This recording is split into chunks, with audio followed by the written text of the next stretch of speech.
Hello and welcome to Groovecast, the podcast for the rhythm section, with me, Ashley Walker. And me, Charlie Smith. And today we're going to be talking about basically what we've all just been through, 2021. As we're recording, we've just got into 2022. It's January, and fingers crossed, touch wood, it's looking a lot brighter than it was this time last year. But despite that, we did have quite a lot of highlights, musical ones and other. So we thought, what better way to celebrate the new year than talk about some of our top moments in 2021.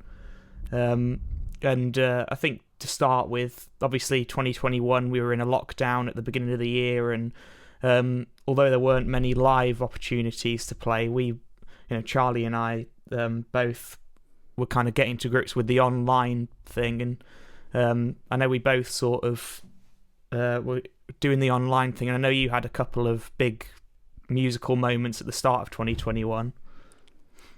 Yeah, it was surprisingly a good start to the year, as best as could be expected, I suppose, at the time. I mean, the first milestone in our sort of little list of things that we came up with when discussing and sort of throwing some ideas around, as for me personally, was that in sort of through the first month or so of the year in discussions and then announcing it in February, was that I became a member of the snare weight family, which is, for those non-drummers out there, is a dampening system for use on drums. So it was, a company in the US and through my friends at Rubik's Drums in London. It was great to put that together and be able to join the family officially as an artist, which was kind of a big deal, which I was quite proud of. And I've had a great relationship with them ever since, and still happily using all of their products as we speak. Yeah, it's funny. At the start of 2021, as I said, like there were no live gigs, but I don't know what it was like for you, but for me, it was still a lot brighter than the start of 2020. In that, obviously, we had the vaccine and all that, and we don't want to go into too much about everything that's happened the past 2 years because we hear enough about it on the news as it is. But people don't want to hear any more about it than they need to. No. But yeah, Charlie obviously had his endorsements, and we were still, because there weren't any live opportunities, we definitely made the most of, the social medias and the online stuff. And one of the big things for myself at the start of 2021 was getting down and just thinking, okay, putting the things that I'd learned in 2020, the online courses and the recording courses that we both sort of did. I thought, okay, let's try and put that into practice and write an album or something. So that was sort of my first big thing at the start of 2021. And I think that was sort of like the back end of January and February. I wrote it and got the demos recorded. Shameless plug, it should be out soon. There are 2 singles from that which were released sort of, I think, the middle of 2021, and we might talk about that a little bit later on, but they're available to stream now, and the rest of the album has been, to do with COVID and other projects, has been halted a little bit, the mastering and mixing, but fingers crossed that should be out soon. So that was sort of my first big thing of 2021.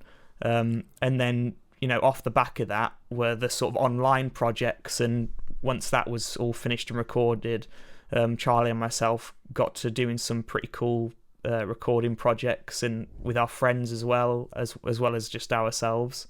I think the first one we did was Josie, wasn't it? Steely Dan? I think that was the first one, which was, started completely by accident. In that I just happened to film and record it while I was playing around and practicing in here, with no real view to releasing it or doing anything with it. It was just one of those things that you do and think, oh, well, it'd be nice to have a listen through after I've done it and just see what it sounded like. And then, lo and behold, a message from you came saying, did you have the full song there? I think after I'd sent you a little snippet, you said, "Have you got the Yeah. full song? It would be nice to put some bass to that." And so I think then that was the next sort of stage of the project. And yeah, it was just one of those things we were just doing for, as a way to fill some time and have a little fun. And I think probably as well that was the first time we'd worked together in any capacity. Yeah, I think I sort of struggle to remember when we first started to get to know each other. I know we knew of each other for quite a while, but I think it was sort of 2020 and 2021 speaking over social media and seeing each other's little projects. And the thing with the Josie one was like fun. Just before COVID, I'd sort of been playing through that album, that Steely Dan album, which was just obviously a classic. And then when Asia. And then you'd posted a few things, I think, and I thought it'd be really cool if we could collaborate on something together. And then it was just like a light bulb moment, and that came up, and it's like, oh, brilliant. And that was just an awesome project, like, to get us started on those types of online things, because I had no idea how to even... I knew how to record bass, I knew how to record a video, but I didn't know how to even get those together or do any of that. And that was a nice, simple project where it was literally just bass and drums isolated. You were playing along to the track, weren't you? To the actual... Yeah, I mean, because as it was, in the original stage, I didn't have any intention of having anyone else play on top of it, so yeah. I just literally played along with the album. I hadn't given no thought to it, but yeah, I played along to the album. I think you put bass on, did a quick video edit, and then we released it, and then we went back on it. Yeah, because then another friend who the same thing as me, another Ashley, said, have you still got that track? Because I'd love to put some guitar on it, and then you put the actual bells and a few of the chimes on it. Yeah, the chimes on. We just it was one of those things that it was like we were happy with it as it was, but then just to put those put the guitar on, have the solo on there that Ash Squires played beautifully and really well captured that kind of Steely Dan sound. Yeah. And then just the final cherry on the cake was I pulled the Mark Tree out of storage and recorded the little wind chimes for the opening and the little bridge section. So it was good to put them in and just add a little something to an already great sounding little project, and that just made it even better for releasing it and putting it out for us all. Yeah, and like again, because not to go over old ground, but with the whole no live shows and everything, it was like little victories. I thought of it. It was like when we were doing that little project and it got out, and I really enjoyed like when it was just the bass and drums, and it was like one of those isolated videos that you see on YouTube, and I look for when I'm like trying to learn a song. You sometimes put in all the isolated things so you can hear what it exactly is. And then when our friend Ashley Squires sent through his guitar part and hearing like the guitar solo, and it sounded exactly like the record, and then like the bass and drums, it was just like a fist pumping. Like we did that. It's really cool. Totally, it was a complete little sort of a victory in a minefield of nothing to do. And then off the back of that, we've done a few other projects without going into too much over it, because otherwise we can talk about some of these for hours and hours, because I know we both enjoyed doing them so much. We did. I mean, there was, as I'm sure we can both agree, a few frustrations in the video editing department. Yeah. On numerous occasions. But it was fun to learn how to to kind of put skills to practice and start to get to know some of that stuff. So, I mean, for both of us, I think we were both complete novices when it came to sort of video editing. I know you'd done a couple of little lockdown projects on your own and started to get to know that side of it a bit with putting little one-man 5-instrument videos out, which if you haven't seen them are really, really good, and you did a great job putting those together. And yeah, I mean, I'd done a little bit of video editing for like college stuff and stuff before, but nothing of what we were doing with split screens and syncing it up with audio and trying to make it look and sound really cool. And it was a bit of a task. Yeah, and for anybody who's looking to get into that side of things, and I know I'm still a novice at all of it, and it's like you never finish learning fully about it like it is with Logic and Sibelius and any of those sort of softwares. There's always more you can learn. But for any of those types of things, if you're just trying to get into it and ease yourself in with recording, GarageBand's a fantastic tool just to learn the basics, and same with video editing. iMovie is, there's no better place really to start with it. And all of our stuff have pretty much been done on iMovie, and both of us used Logic, and it was just like, although iMovie isn't meant for recording really complex videos, it was just like every time we did a little project, it was like, okay, let's see how we're going to do this then. We did the Fun and Games Chuck Mangione cover, which involved myself, Charlie, my dad, the saxophone player Snake Davis, and our friend Ashley Squires again. And that was the first one we did where there was 4 or 5 different things going on, and it's all, you can find videos and tutorials, and it's all simple stuff. And when you're patient, and I know we can both testify that we weren't always the most patient with it. And the thing is as well, we were kind of, with both of us kind of learning little things organically, we were throwing ideas at each other of problem solving or troubleshooting, and it's like, this won't work, try that, or look at that, or what about doing it this way? And we were both, amongst a cacophony of complaints at times, going through and kind of working things out, kind of for ourselves as well as trying to solve each other's editing problems, or checking mixes and going back and forth, which was good. And it's although we're 100 and something miles apart, doing loads and loads of that kind of collaboration really was good to, I think we really got to know each other when we were doing all of that, and sort of sussed each other out on a musical and kind of basis just by knowing how each other worked. And and that was one of the good things. If you have a partner to do this type of thing with, it's like when, I know there were a few times when I was trying to do, we did you said about doing the Ultimate Big Band, because you'd done a few of those projects obviously, which is how you sort of started getting into it. And then you said the last one, we should have a go at the last one, the Lawrence Cottle, the Bittersweet cover. And I think that was one of those ones where I was trying to edit the video together, and I just got sick of it and just said, I'm leaving it for now. And then you're lucky to have somebody else who can then say, I'll have a go at it, and you managed to get it done in the end. I think in about 20 minutes. Yeah. It was like, right, I think that was the frustration of it, that you'd said you threw in the towel for a day and didn't want to look at it, and I went, right, I've got nothing better to do, let's have a go. And I think in about 20 minutes, half an hour, I'd pretty much got a rough edit done, and then we honed it and made it look a lot nicer.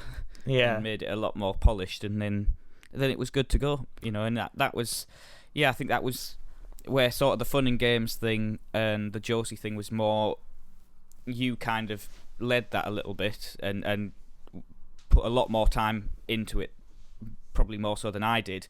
I think on the Ultimate Big Band one, I think I took the reins a little bit more, which was nice to have it switch around a little bit, and then you be the one on the sideline shouting at me and going, don't do that, try that, change that, rather than it being, all one way. And we both got to learn a load of new skills just out of doing something relatively simple.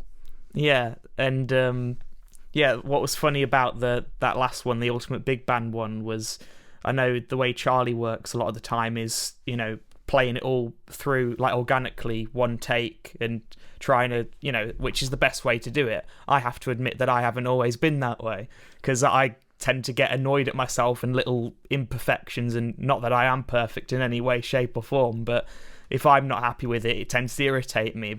And Charlie convinced me with the Ultimate Big Band one. You got to do it in one take, and I had to get my dad in to record me. Like, managed to get it in one take, and I really enjoyed doing it that way. It felt like on the edge, and I had to get it right because you don't want to go back to the start. Got it done, mix was good, sent it over to Charlie, realised the click was still on it. And then I think as I was doing at that point, after I'd got a takedown of something and I thought I'd sent it all off and it was fine, I deleted the whole file and everything, so then I had to go back, record it again, and then took like another 3 takes, I think, to get it down from start to finish, with my dad stood there very not too happy about it, because it's like a 6-minute piece of music. But it was some lessons were learned that day, I think. Some lessons were learned, or never delete until it's uploaded and it's like somewhere where you have a version of it. And I think both of us said after that the after doing it, we were like, yeah, trying to do this in one take was a bit of a silly idea, but worth it. Yeah, totally worth it. And that was one of like my favourite ones out of the projects we've both done. And just for anybody... And interestingly... Sorry, you go on. Yeah, interestingly, I listened to it again recently, and I was still happy with it, which is fairly unlike me. When I listen back to anything I did, 6 months ago, a year ago, I tend to think, I could have done that differently. I should have done that another way. Just as you progress and as your mindset changes. But I listened back to that, and I was still pretty much happy with it. How it, with everything that I'd done and the way it sounded. Yeah, anything with Lawrence Cottle where I managed to play it, and I think Lawrence sent a message or commented because we uploaded it, and he said it sounded great. So anytime he says that, I'll be over the moon with it. And I'm exactly the same when I listen to old things back. I think I could play that so much better now, like, because you learn new skills. Musicians, we never stop learning and getting new skills and improving. But it's the same for me. When I listen back to it, I'm still very happy for it with it. And for anybody who wants to go and check those videos out, you can go check out, if you're watching this video on my YouTube channel, if you scroll down, I think Josie and Fun and Games are on my channel, and anything else, Bittersweet's on Charlie's channel. But you can go check out the links as well. In the description of this video, Charlie's website has all the links to everything that we've... Yeah, and if you're listening to this in audio form, if you head over to my website at charliesmithdrummer.com, all of the videos and stuff that we've talked about will be uploaded up there, and probably in the blog post that accompanies this podcast.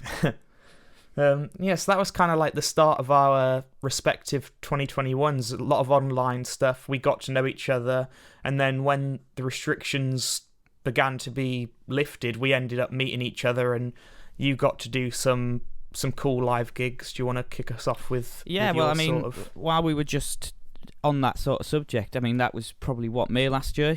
You came up for a little visit, and we had a little day together and had a jam and played about a bit and that was kind of the first. Yeah, it would have been the first time we properly met as far as not being through a screen and a camera. Yeah, but that was a good day. And then, of course, about not a month later than that, it was we started to have a couple of gigs come back, and for me, the first one that I had, which I know we've spoke about on the podcast before, was the gig working in Butlins and Depping with your band. Yeah, what was funny as well, like networking and how it all works, because the first time we met, I think it might have been like April-y time, because the gig I think was in May, and we'd met and we're literally just sat in your car, I think, just about to go pick up a chicken parmesan from Middlesbrough. And if you know, you know.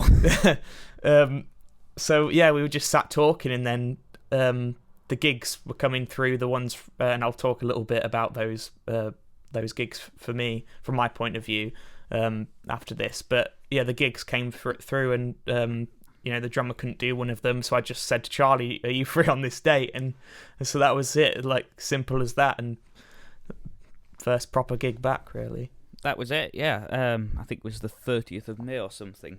It was, as I said at the time, I said I think it's been quite long enough. Yeah. without doing a gig by that point.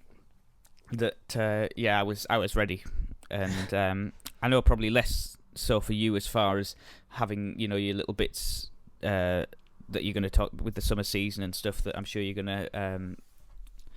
Well, let's go over to you to talk about that now. Cut it over to Ashley Walker in the studio.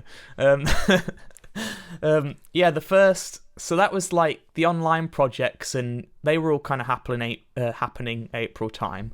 And then April, which surprisingly in a lot of ways was still freezing cold, which leads me on to the first sort of couple of live things that I did back.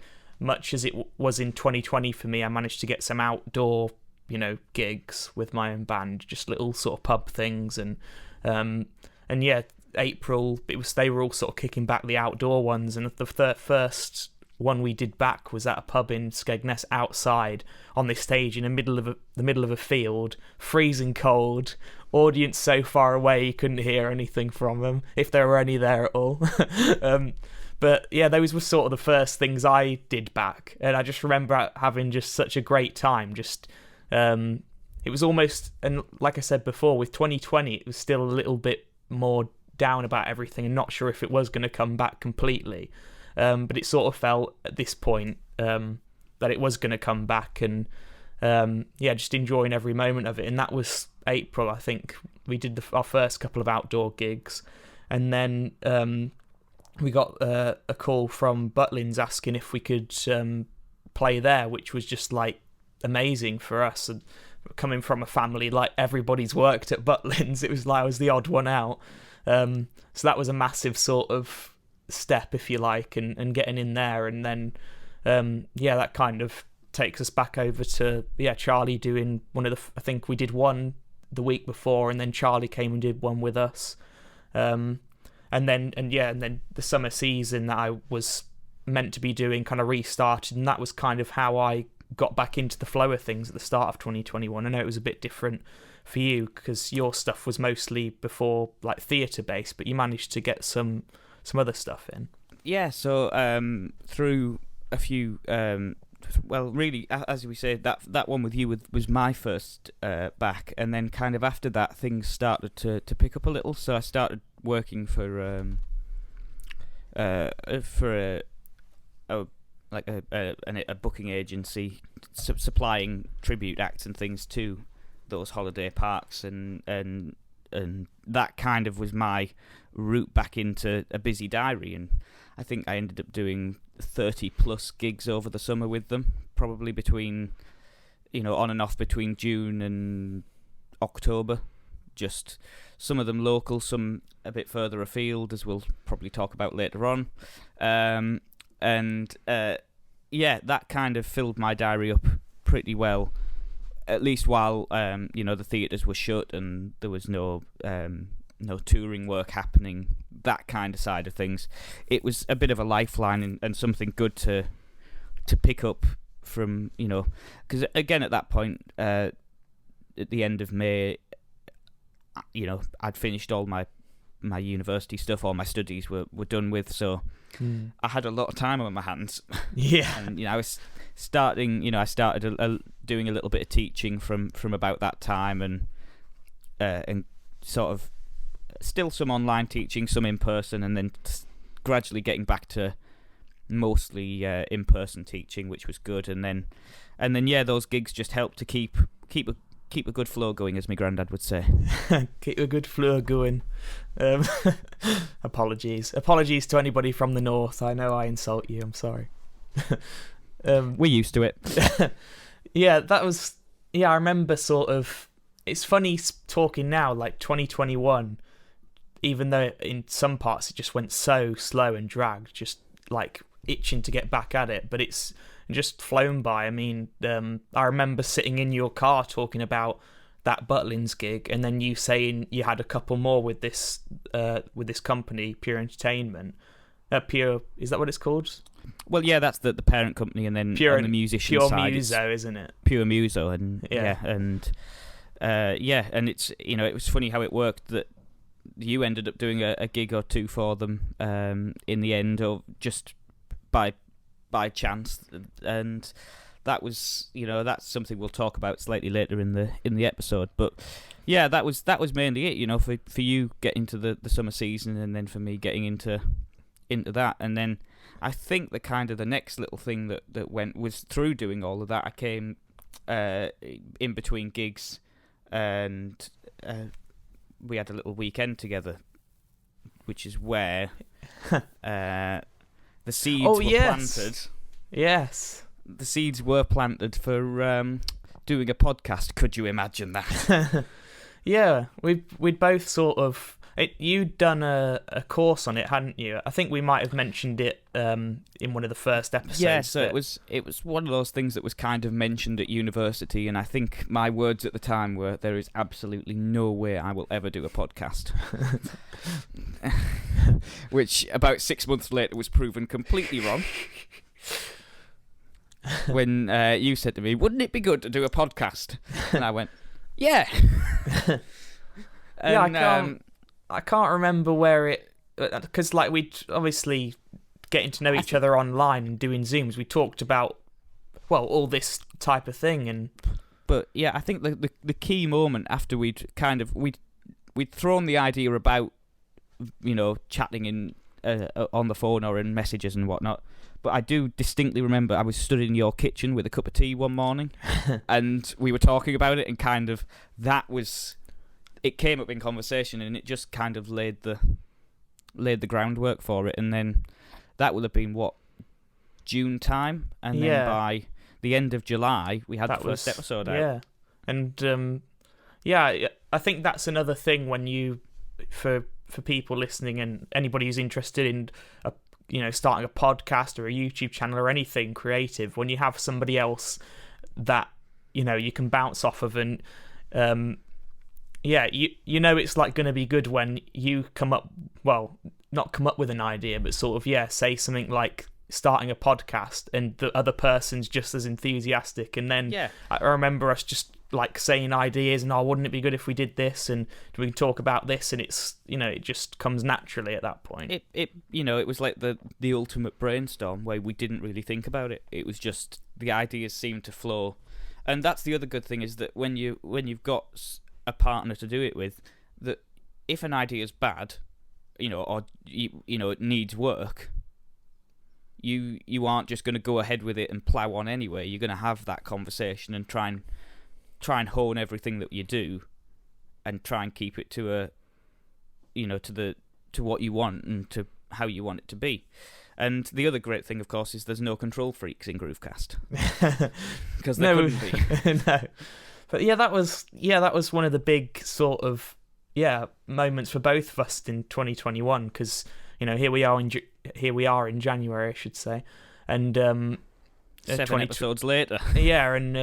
We sort of just decided, we managed to get some ideas and some stuff recorded, and I managed to sort of work out, I think we both sort of worked out how we were actually going to record it and get it done, and then I put the finishing touches on a few of the things, and it was like, okay, should we release it next week then? Or, it was one of those things. So. I think when we first talked about it, we said, right, we'll record one episode. If it's good, we'll do it. If it's not, we listened to it and we tried.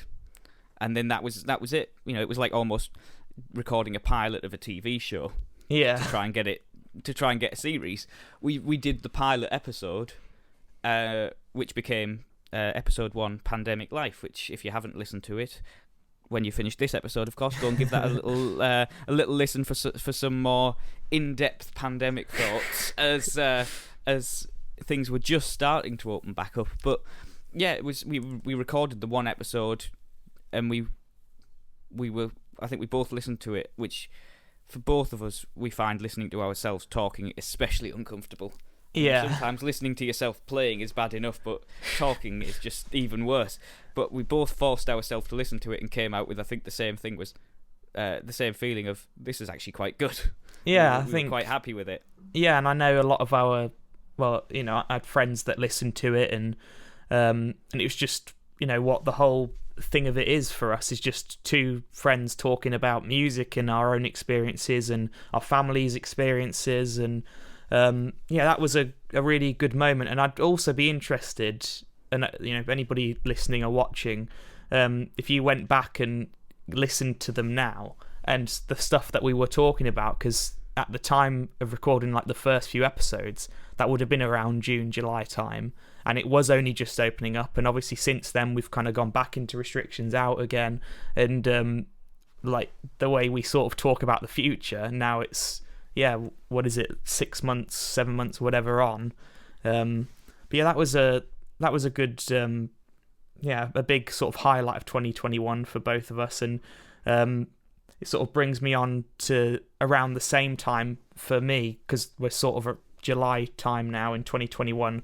I got to do, which I won't talk too much about because I know I have in a previous episode, which again, funnily enough, when we were recording, I think was like going to be a week the next week, and now it was nearly a year ago, was the little it was called the Comeback Cabaret show, which was at the Embassy Theatre in Skegness again, and with my dad MDing it, and a really good band as well. And that was like one of the only sort of that kind of thing that I'd done, and a tough thing to play, and one of the hardest gigs I've done to play.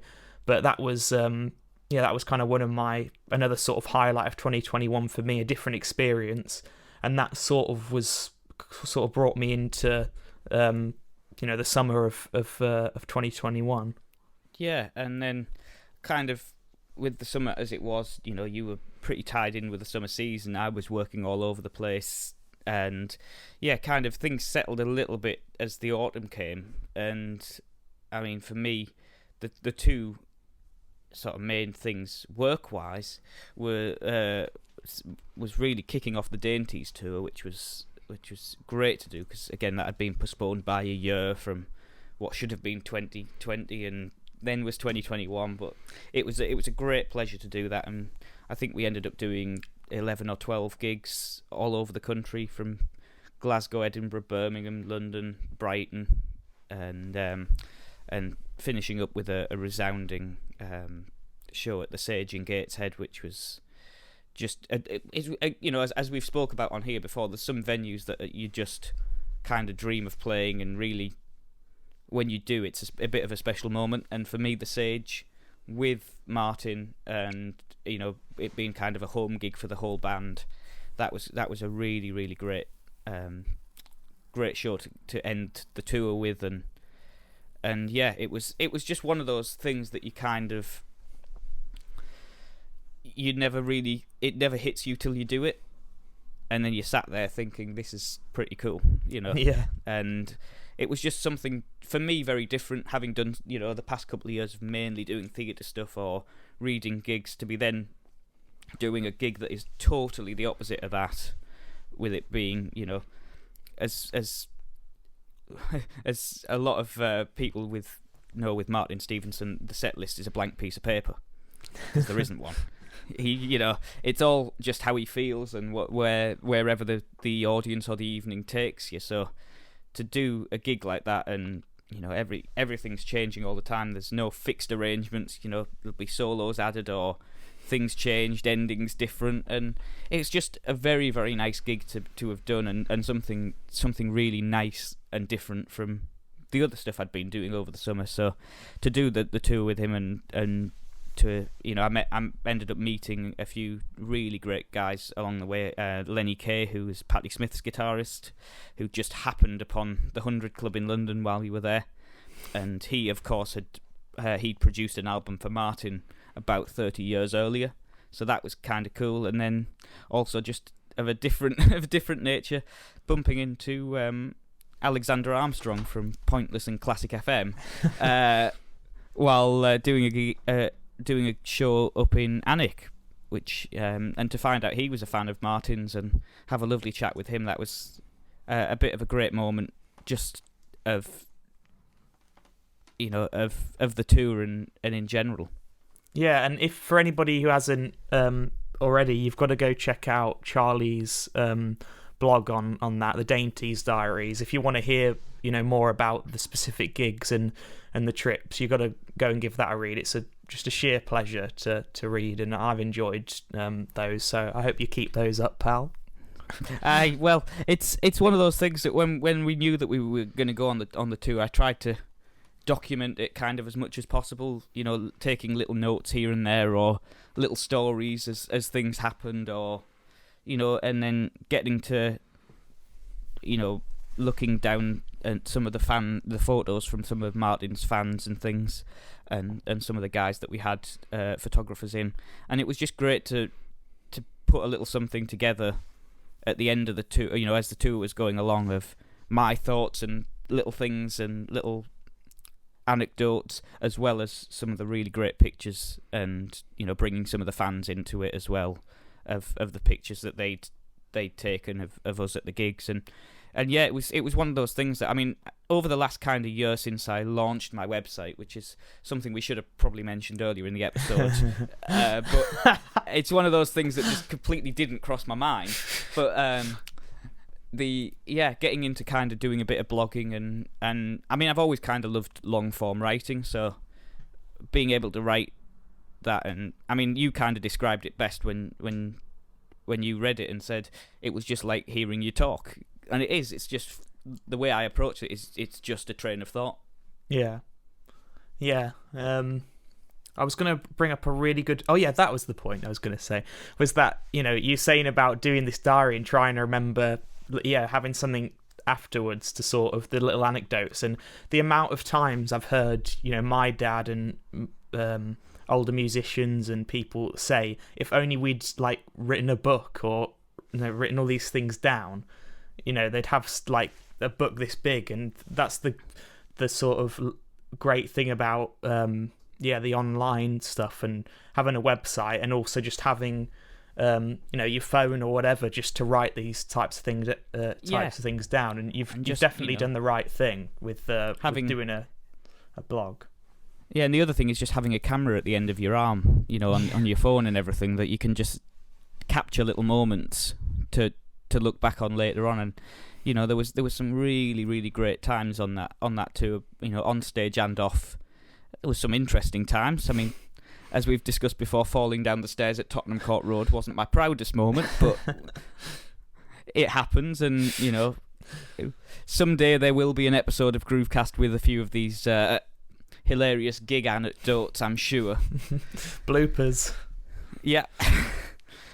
There are so many, but yeah, so getting into the Dainties tour, and then also getting back into doing the theatre work, and doing the Islands in the Stream tour and things towards the back end of last year, and that was just great to be able to do, and again, it was nice after so long to settle back into it a bit. Yeah, and I think that sort of is bringing us, we're sort of around the autumny time last year.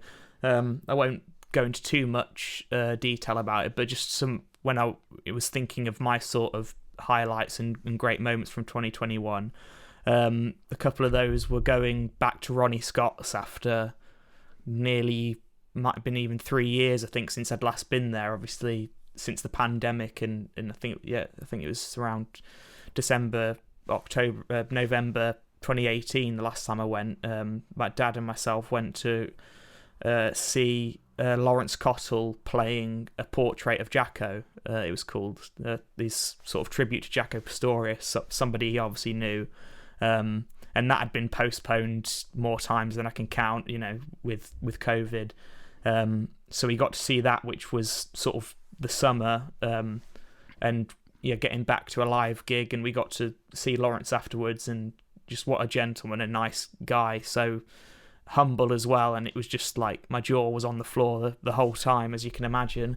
And I know there was a little point where we thought maybe you'd be able to come, but I'm sure there'll be many more in the future.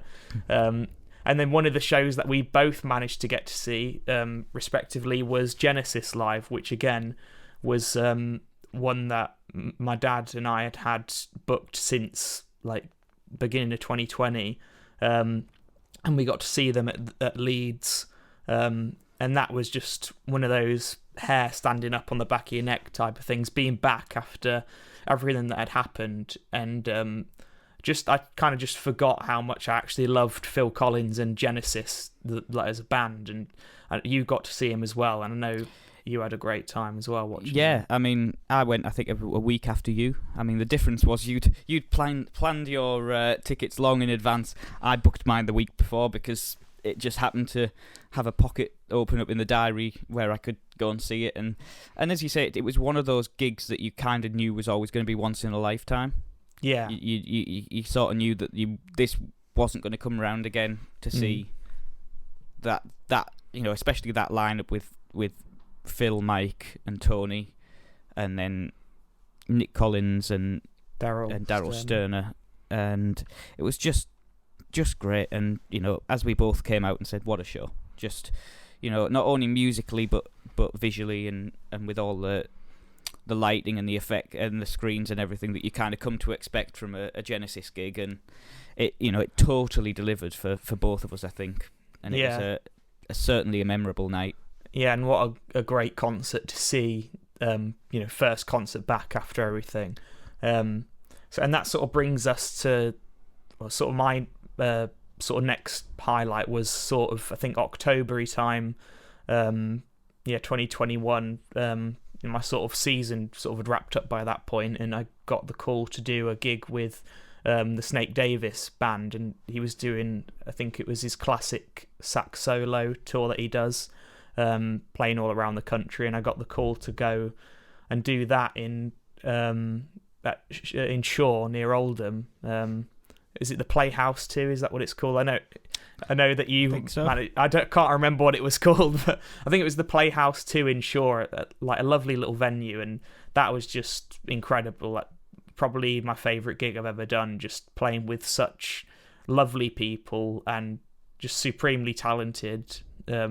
And it's funny turning up to that gig because I know Snake just through my dad basically, and obviously I've played with him a couple of times before and met him, but then turning up to that like as the bass player and not off my dad's back, and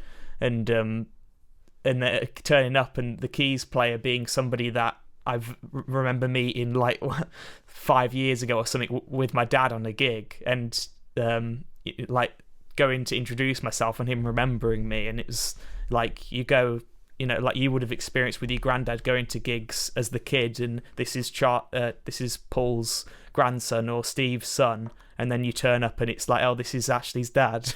And that was just a fantastic gig, and certainly one of my top moments of 2021, doing that one. And that sort of brings us sort of around to November-y.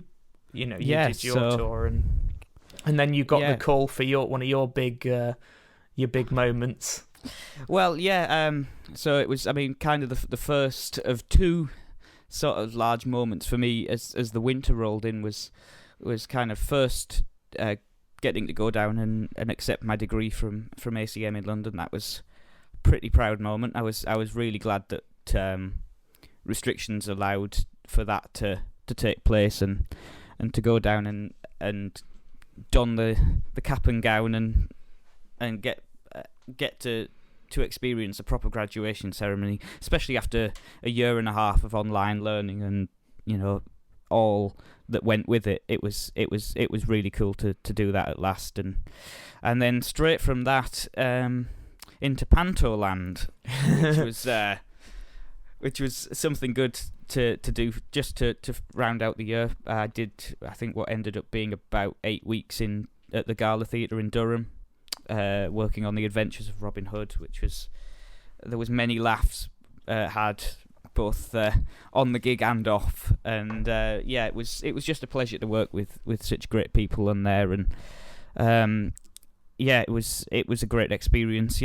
Some of the COVID issues aside of just trying to keep everyone safe, and we were by some minor miracle we made it through the whole run without any of the cast or band testing positive, and yeah, we were that was kind of a real feeling of elation when that wrapped up earlier this month. So yeah, Panto for me was kind of the big the big way to finish the year, and I know for you equally, if not more so, you had one hell of a way to sort of round the last couple of months of 2021 off. Yeah, it's funny because there were like two massive. It's just funny how it all works out, because the two massive things for both of us, like for you doing your first proper panto, and then I got the call to do my first ever cruise with a couple of people that I'd been working with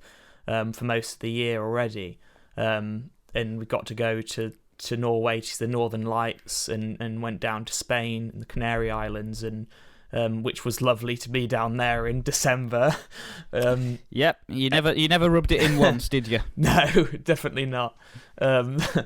So yeah, that was, and similarly, it was like very lucky. We had to do all the protocol and everything, and we managed to get on there, and followed all the rules, and very fortunate in at the time, with it being winter, all the spikes and everything in Europe, and it looked like we weren't going to be able to get off at certain places, especially in Norway, which I was desperate to go and see.